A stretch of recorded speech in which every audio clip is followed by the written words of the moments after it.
திருமாவளவன் நேற்று ஒரு மேடையில் பேசும்போது தேவையில்லாமல் சூப்பர் ஸ்டார் ரஜினிகாந்த் அவர்களை சீண்டியிருக்காரு.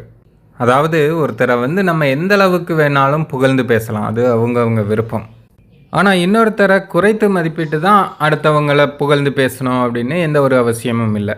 ஆனால் திருமா அதை தான் பண்ணியிருக்காரு. அவர் விஜய் அரசியலை மறைமுகமாக சாடுறதுக்காக தான் அப்படி பேசுகிறாரு. இருந்தாலும் அதில் எதுக்கு சூப்பர் ஸ்டாரை இழுக்கிறாரு அப்படின்னு தான் தெரியல. திருமாவளவன் என்ன சொல்கிறாரு அப்படின்னா, சில பேர் சினிமா புகழை வச்சுட்டு அரசியலுக்கு வராங்க, அரசியலில் ஜெயிச்சிடலாம் அப்படின்னு வராங்க. ஆனால் அவங்க புகழெல்லாம் தமிழ்நாட்டுக்குள்ளே தான். சூப்பர் ஸ்டாராகவே இருந்தாலும் தமிழ்நாட்டுக்குள்ளே தான்.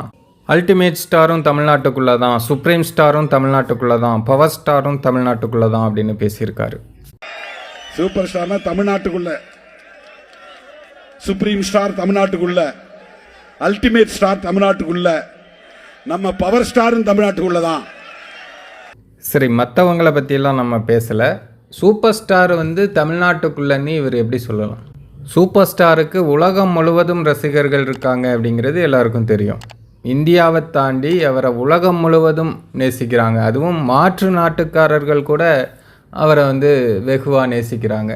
குறிப்பாக ஜப்பான் மக்கள்லாம் எடுத்துக்கிட்டோன்னா, ஜப்பானில் மிகப்பெரிய ஃபேன்பேஸ் உள்ள ஒரு நடிகர், இந்திய நடிகர் அப்படின்னா அது சூப்பர் ஸ்டார் ரஜினிகாந்த் அவர்கள் மட்டும்தான். ஜப்பான் மட்டும் இல்லை, பல வெளிநாடுகளில் தலைவர் ரஜினிகாந்த் அவர்களுடைய புகழ் கொடி ரொம்ப உயரத்தில் பறந்துட்டுருக்கு. ஆனால் இவர் சூப்பர் ஸ்டார்னால் தமிழ்நாட்டுக்குள்ளே தான் அப்படின்னு பேசியிருக்கிற இந்த விஷயந்தான் இப்போது தலைவரோட ரசிகர்கள் மத்தியில் கொந்தளிப்பை ஏற்படுத்தியிருக்கு. நிறைய பேர் திருமாவளவன் அவர்களை அந்த வீடியோவோட கமெண்ட் செக்ஷனில் பயங்கரமாக திட்டி தீர்த்துட்ருக்காங்க. தலைவர் பாட்டுக்கு அவர் வேலையை பார்த்துட்டு அவர் சிவனேன்னு இருக்கார். ஆனால் அவரையும் அப்பப்போ இந்த மாதிரி அரசியல்வாதிகள் சீண்டி சொரிஞ்சு விட்டுட்டே இருக்காங்க. திருமாவளவனுக்கும் சரி அல்லது மற்ற அரசியல்வாதிகளுக்கும் சரி, தலைவர் ரஜினிகாந்த் அவர்களை சீண்டாமல் இருக்க வரையும் அவங்களுக்கு நல்லது. அப்படி இல்லை அப்படின்னா காலம் கட்டாயமாக பதில் சொல்லும்.